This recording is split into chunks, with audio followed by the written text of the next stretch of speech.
안녕하세요 여러분. 저는 사회복지학 전공 교수 김정현이라고 합니다.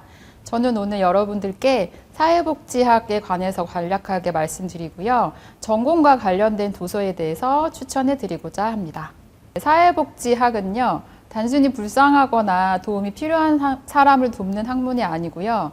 사람에 의해서 발생한 그리고 사람이 노력해서 해결할 수 있는 사회 문제를 다루는 학문입니다. 그 사회복지학은요, 크게 사회복지 정책과 사회복지 실천 이렇게 크게 두 가지 분야로 구분할 수가 있습니다. 먼저 첫 번째 사회복지 정책 분야는요, 우리 국민의 삶의 질 향상을 위해서 보다 거시적으로 우리가 흔히 알고 있는 사회복지 사회정책 제도를 만들고 개편하고 그 전달 체계를 구축하는 연구를 주로 하는데요. 흔히 우리가 알 수 있는 제도로는요, 국민연금이라든지 건강보험, 고용보험과 같은 사회보험 제도가 있고요. 그리고 국민기초생활보장제도, 실업이라든지 자활제도 등도 이 정책에 포함됩니다.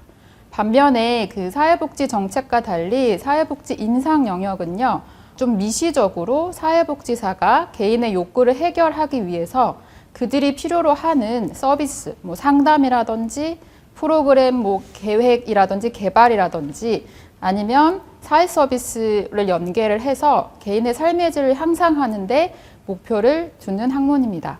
그래서 사회복지학 전공을 여러분이 선택을 하시게 되면요, 졸업과 동시에 국가자격증인 사회복지사 2급 자격증을 발급받으실 수 있고요. 사회복지사 1급 시험을 신청해서 치를 수 있는 자격이 주어집니다. 네, 오늘 제가 여러분들께 소개해드릴 도서는요, 일본의 여성 사회학자인 우에노 지즈코가 집필한 집에서 혼자 죽기를 권하다입니다. 이 작가인 우에노 지즈코는요, 일본과 우리나라의 팬층이 굉장히 두꺼운 여성 사회학자입니다. 본인도 1인 가구이시고요. 그리고 최근에는 돌봄과 관련된 이 집에서 혼자 죽기를 권하다와 돌봄의 사회학이라는 책으로 대중소로도 되게 인기 있는 작가십니다. 그래서 이 책은요, 우리가 흔히 우리 뉴스나 신문에서 많이 고독사라는 말을 들어보셨을 텐데, 이 고독사에 대한 새로운 시각을 전달하는 책입니다. 사회복지학은 사회 문제를 해결하고 사람들을 더 잘 살게 할 수 있는 학문이라고 했는데, 왜 죽음에 대한 책을 소개를 하시나요? 라는 질문이 있을 수도 있습니다. 그래서 이 죽음이라는 이슈 자체보다는요, 이 고독사라는 그 용어를 만들어낸 우리 사회의 뒷면, 그리고 이게 정말로 사회의 문제인가라는 것에 대한 새로운 시각을 제시한다는 점에서 그 사회 문제를 바라보고 다각적으로 해결할 수 있는 사회복지학을 위한 새로운 관점을 제시한다는데 굉장히 큰 의의가 있습니다. 누구나 태어나서 죽는데 집에서 혼자 죽는 것 자체가 과연 그게 불쌍하고 동정을 받아야 할 일인가?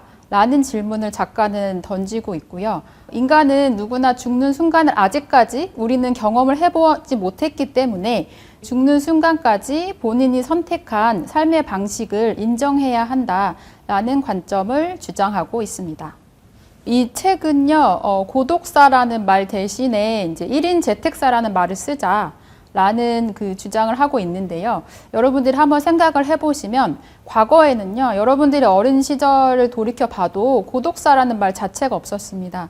그런데 이제 고령화라든지 우리가 코로나 시기를 거치고 사회적 관계망도 변화했고 돌봄 체계가 바뀌면서 이게 개인의 선택과는 상관없이 사회 구조적으로 이러한 상황들이 나타나고 있는데요.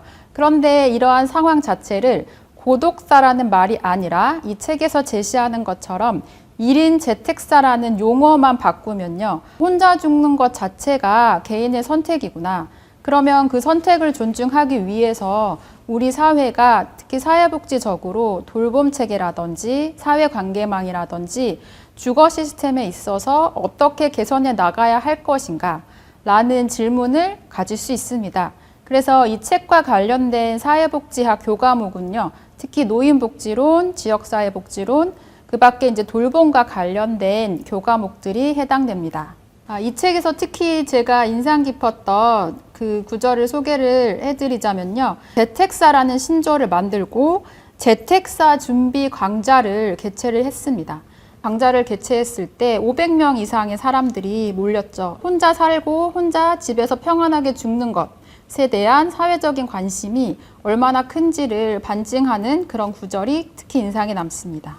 누구나 겪는 죽음을 어떻게 하면 더 많은 사람들이 내가 선택한, 선호하는 방식으로 삶을 마감할 수 있을 것인가에 대한 고민을 많이 하는 것 같습니다.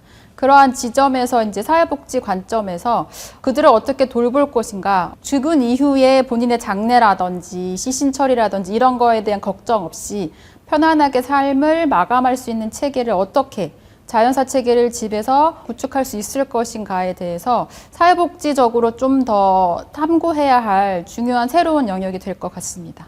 네, 제가 지금까지 간단히 이 책에 대해서 소개해 드렸는데요. 사회 문제를 새로운 시각으로 바라보고 싶은 학생들은 이 책과 함께 그 사회복지학 전공에 대해서 긍정적으로 생각해 주셨으면 좋겠습니다. 고독사나 사회적 고립이 과거에 없었던 현상들이 지금 발생하는 것처럼 지금 AI 시대가 도래하면서 일각에서는 일자리가 없어지는 것 아니냐, AI로 다 대체되는 것이 아니냐라는 생각을 많이 하시는데 AI가 많이 퍼지면 퍼질수록 사람과 사람을 대면해서 삶의 질 그리고 웰다잉까지 책임지고자 하는 사회복지 학문에는 인력이 부족합니다. 그래서 여러분들이 졸업 이후에 뭔가 사회적인 가치가 있는 그리고 구체적인 어떤 방법에 대해 고민하고 함께 실천하고자 하는 학생들은 저희 전공인 사회복지학 전공을 선택해 주시고 강의실에서 꼭 만났으면 좋겠습니다. 네, 감사합니다.